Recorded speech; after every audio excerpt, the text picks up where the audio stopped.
जय मल्हार. काल महाराष्ट्र राज्याचे मुख्यमंत्री, उपमुख्यमंत्री, मंत्री महोदय, प्रशासकीय अधिकारी आणि धनगर समाजाचं शिष्टमंडळ, सर्व आमदार, माजी आमदार यांची एक महत्वपूर्ण बैठक सह्याद्री अतिथीगृहावरती काल दुपारी 2 वाजता झाली. आणि या बैठकीमध्ये राज्यभर धनगर समाजाची तीव्र आंदोलनं सुरू आहेत. 3 ठिकाणी उपोषण सुरू आहे, वेगवेगळ्या ठिकाणी रास्ता रोको, मोर्चे, वेगवेगळी आंदोलनं सुरू आहेत. कालच्या बैठकीमध्ये राज्य सरकारकडे धनगर समाजाच्या आरक्षणाची अंमलबजावणी करावी ही सर्वांच्या वतीनं एकमुखी मागणी राज्य सरकारकडे केली. काही मुद्दे आम्ही तिथं मांडले. आदिवासी जमाती या राज्यामध्ये 47 जमाती आहेत, पैकी 33 जमाती या अन्यायग्रस्त आहेत. 2011च्या जनगणनेनुसार 1,05,00,000 आदिवासी जनसंख्या आहे आणि पैकी 43 लाख आदिवासी हे आम्ही मूळ आदिवासी आहोत, टीएसपी क्षेत्रातील आदिवासी आहोत असं यांचं म्हणणं आहे.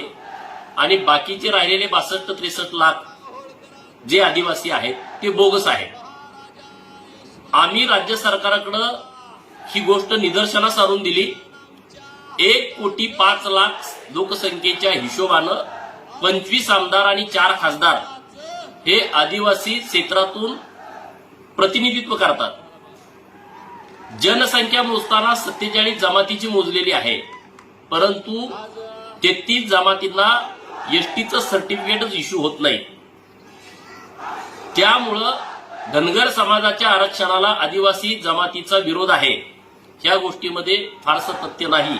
ही गोष्ट सरकारच्या लक्षात आणून दिली आणि 33 अन्यायग्रस्त जमातींना न्याय सरकारनं द्यावा ही आम्ही सर्वप्रथम तिथं मागणी मांडली. आणि त्यानंतर जो विषय चर्चेला आला की धनगर समाजाच्या आरक्षणाचा प्रश्न निकाली कसा काढायचा, तर त्या बाबतीमध्ये सर्व आमदार आणि उपोषणकर्त्यांचं शिष्टमंडळ या सर्वांच्या एकमतानं राज्य सरकारने त्यांच्या अधिकारामध्ये जीआर काढावा. कारण 2018ला जो धनगर समाजाचा अखेरचा लढा धनगर आरक्षणाचा हे आंदोलन उभा राहिलं होतं. त्या आंदोलनामध्ये राज्यभर 52 सभा झाल्या आणि महाड ते मुंबई जेव्हा महाराष्ट्रातील धनगर समाज चालत पायी निघाला तेव्हा तत्कालीन सरकारनं सानपाडा येथे दत्त मंदिरात या आंदोलनकर्त्यांना थांबवून ठेवलं आणि राज्य सरकार चर्चेला तयार झालं. तेव्हा सर्व आमदार, माजी आमदार, सर्व पक्षाचे प्रतिनिधी, मंत्री महोदय आणि खासदार अशी एक बैठक माननीय तत्कालीन मुख्यमंत्री देवेंद्रजी फडणवीस साहेब यांच्यासोबत झाली. आणि त्या बैठकीमध्ये आम्ही जे सगळे पुरावे राज्यातून गोळा केले होते, प्रत्येक तहसीलदारांच्याकडून, जात पडताळणी समितीच्या प्रमुखाकडून आणि जिल्ह्याच्या जिल्हाधिकाऱ्याकडून प्रत्येक तहसीलदारांकडे आम्ही ही मागणी केली होती की धनगर जमातीच्या किती व्यक्तींना तुम्ही एसटीचं सर्टिफिकेट दिलं आहे. तर राज्यातील सर्वच्या सर्व तहसीलदारांनी लेखी दिलं, एकाही धनगराला आम्ही एसटीचं सर्टिफिकेट दिलं नाही. जात पडताळणी समितीच्या प्रमुखांना अर्ज दिले की तुमच्याकडे कुठला धनगड एसटीचा दाखला पडताळणी करण्यासाठी आला आहे का, तर जात पडताळणी समितीने सगळ्या लिहून दिलं, एकाही धनगडाला आम्ही जात पडताळणी दिलेली नाही. आणि मग जिल्ह्याच्या अधिकाऱ्यांना जनगणनेमध्ये 1961, 1971, 1981, 1991, 2001 आणि 2011 या जनगणनेमध्ये धनगडांची संख्या तुमच्याकडे किती आहे अशी विचारणा केल्यानंतर सर्व जिल्हाधिकाऱ्यांनी लिहून दिलं की आमच्याकडे धनगडांची जनसंख्या नोंद नाही. आणि जेव्हा आम्ही हाच माहितीचा अधिकार आदिवासी डिपार्टमेंट मुंबई मंत्रालय इथे दिला तेव्हा त्यांनी सांगितलं की 52,000च्या वर धनगड या महाराष्ट्रामध्ये राहतात. ही सगळी परिस्थिती सरकारच्या निदर्शनास आम्ही त्यावेळेस आणून दिली.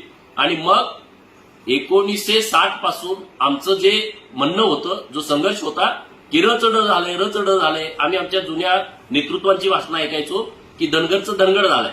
परंतु पहिल्यांदा या चळवळीमध्ये मोठं यश आलं की राज्य सरकारनं या राज्यामध्ये धनगड नावाची जमात अस्तित्वात नाही, आहे ते धनगर आहेत असं ऍफिडेव्हिट हे हायकोर्टामध्ये 2017 साली रिटायर्ड IPS ऑफिसर माननीय मधु शिंदे साहेब यांनी जी पुण्यश्लोक अहिल्यादेवी प्रबोधनी मंचच्या वतीनं एक रिट पिटिशन दाखल केलेले आहे. त्या रिट पिटिशनमध्ये सरकारनं ऍफिडेव्हिट दिलं की या राज्यामध्ये धनगड नावाची जमात अस्तित्वात नाही, आहे ते धनगर आहे. तिथंच आम्ही 70% लढाई जिंकलो असं आमचं मत आहे.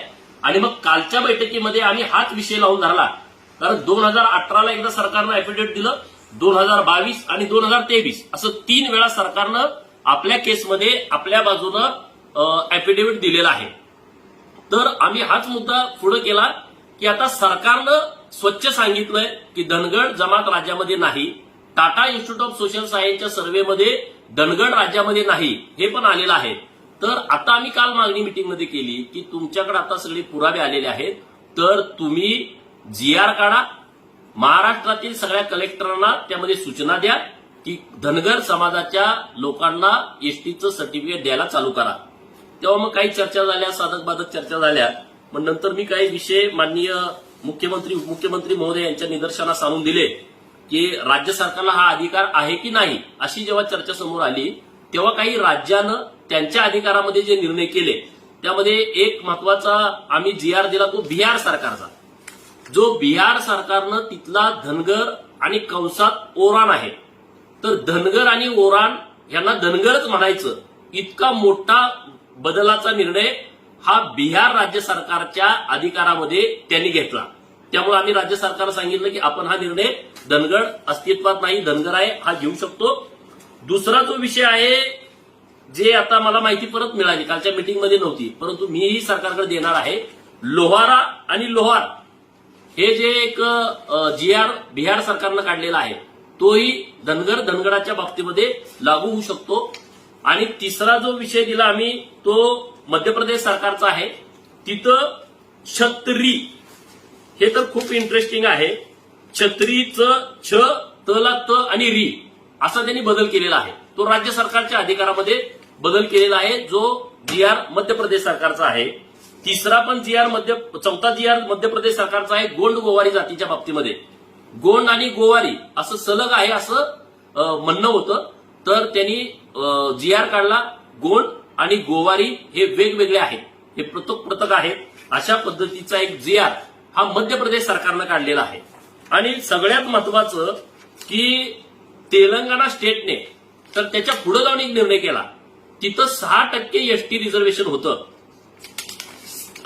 तेलंगणा सरकारनं त्यांच्या अधिकारामध्ये ही शेवटची लाईन महत्वाची आहे, the government of Telangana after careful consideration of the above special circumstances hereby orders enhancement of the reservations for scheduled tribes from 6% to 10% in educational, in institutes and in state government service. म्हणजे 6% आरक्षण त्यांनी 10% वाढवलं, म्हणजे 4%ची वाढ ही तेलंगणा राज्य सरकारनं त्यांच्या अधिकारामध्ये केली. हे आम्ही सगळे GR राज्य सरकारकडे दिले आणि राज्य सरकारकडे सगळ्यांनी एकमतानं पहिल्यांदा असं घडलं. त्यामध्ये सगळे आमदार माननीय राम शिंदे साहेब, माननीय प्रकाश अण्णा शेंडगे, माननीय रामराव वडकुते साहेब, माननीय आमदार रामहरी रुपनवर साहेब, बाळासाहेब डोलतोडे आणि आपल्या उपोषणकर्त्याचे शिष्टमंडळाचे काही प्रतिनिधी होते, माणिकराव दांडे पाटील, नितीन रायगुडे अशी सगळी मंडळी होती. सगळ्यांचं एकमत झालं की आता GR सरकारनं काढावा. आणि मग सरकारकडे आम्ही ही विनंती केल्यानंतर सरकारच्याही गोष्ट लक्षात आली आणि सरकारनं वेळ मागितली की 1 महिन्याचा वेळ आम्हाला द्या, आम्ही काही सरकारी अधिकारी आणि धनगर समाजाचे प्रतिनिधी यांना बिहार, तेलंगणा आणि मध्य प्रदेश या 3 सरकारकडे पाठवतो. हे GR त्यांनी कुठल्या बेसवरती काढले, हे GR काढताना कुठला सर्व्हे केला होता का, कुठला अहवाल तयार केला होता का, आणि तो GR काढल्यानंतरची परिस्थिती काय आहे, असा एक किरकोळ विषय आहे हा सर्व्हेचा भाग. तर त्याच्यासाठी 1 महिना आणि हे सगळा रिपोर्ट आल्याच्या नंतर ते अटॉर्नी ऑफ जनरल यांना दिल्लीला पाठवणार आहेत आणि त्यांच्याकडून हा रिपोर्ट घेणार आहे. त्याच्यासाठी 1 महिना म्हणजे 2 महिन्याचा वेळ राज्य सरकारनं आपल्याकडून मागितलेलं आहे आणि मला वाटतंय आम्ही सगळ्यांनी एकमत केलं काय करायचं या विषयावर तर आपण 2 महिने सरकारला वेळ देऊ आणि सरकारला वेळ दिला पाहिजे हे सगळ्या गोष्टी पडताळून पाहिला कारण हा विषय आपला खूप मोठा आहे आणि विषय गंभीर आहे. ह्या सगळ्या चर्चा झाल्याच्या नंतर 2-3 वेळा मी स्वतः सगळ्यांना विचारलं आता आपण सगळे GRच्या विषयावरती सगळ्यांचं एकमत आहे आणि याला आता 2 महिन्याचा वेळ आहे हा सगळा रिपोर्ट येण्यासाठी. तोपर्यंत बाकीचे विषय मांडू का तर सगळ्यांनी सांगितलं की आता बाकीच्या विषयावरती चर्चा करा कारण जे आदिवासींना ते धनगरांना हे 2019ला लागू केलं पण आता आमची मागणी काय आम्हाला सर्टिफिकेट द्या. सर्टिफिकेट एकदा मिळालं का आम्हाला परत त्या योजनांची गरज नाही आम्हाला ऑटोमॅटिकच आमच्या आदिवासी मंत्रालयाच्या सगळ्या योजना लागू होती आणि मग सगळ्यांचं एकमत झाल्यानंतर 2 महिन्याचा अवधी आपल्या हातात आहे तर ज्या आदिवासींना ते धनगरांना ह्या ज्या योजना चालू आहेत त्या विषयावरती आपण बोलावं असं सगळ्यांचं मत आल्यानंतर मी काही विषय राज्य सरकारच्या निदर्शनास आणून दिले. 2019-20, 20-21, 21-22 आणि 22-23 या वर्षामध्ये धनगर समाजाला 1,000 कोटी द्यायचं ठरलं होतं पण त्या पट्टीमध्ये पैसे मिळाले नाही आणि म्हणून जवळपास 550 कोटी रुपये आतापर्यंत मिळाले आणि यावर्षी 140 कोटी रुपये राज्य सरकारनं बजेटमध्ये धरलेले आहेत आणि त्यामध्ये लष्करी पोलीस भरती प्रशिक्षण स्पर्धा परीक्षा प्रशिक्षण परीक्षा शुल्क सवलत हा जो विषय महत्वाचा होता त्यामध्ये 1,000 रुपयाची तरतूद होती तर तोही विषय सरकारच्या लक्षात आणून दिला आणि सरकारनं तातडीनं महाज्योतीनं 20 कोटी रुपयाची मागणी केली. ह्या ज्या योजना आहेत त्या महाज्योती संस्थेच्या माध्यमातून राबवल्या जातात तर 20 कोटीचा प्रस्ताव माननीय अतुल सावे मंत्री महोदय त्या बैठकीला होते जे ओबीसी मंत्रालयाचे मंत्री आहेत तर त्यांनी 20 कोटी रुपयाची मागणी केली तर सरकारनं तात्काळ मान्य केलं की हिवाळी अधिवेशनामध्ये आम्ही 20 कोटी रुपये देऊ.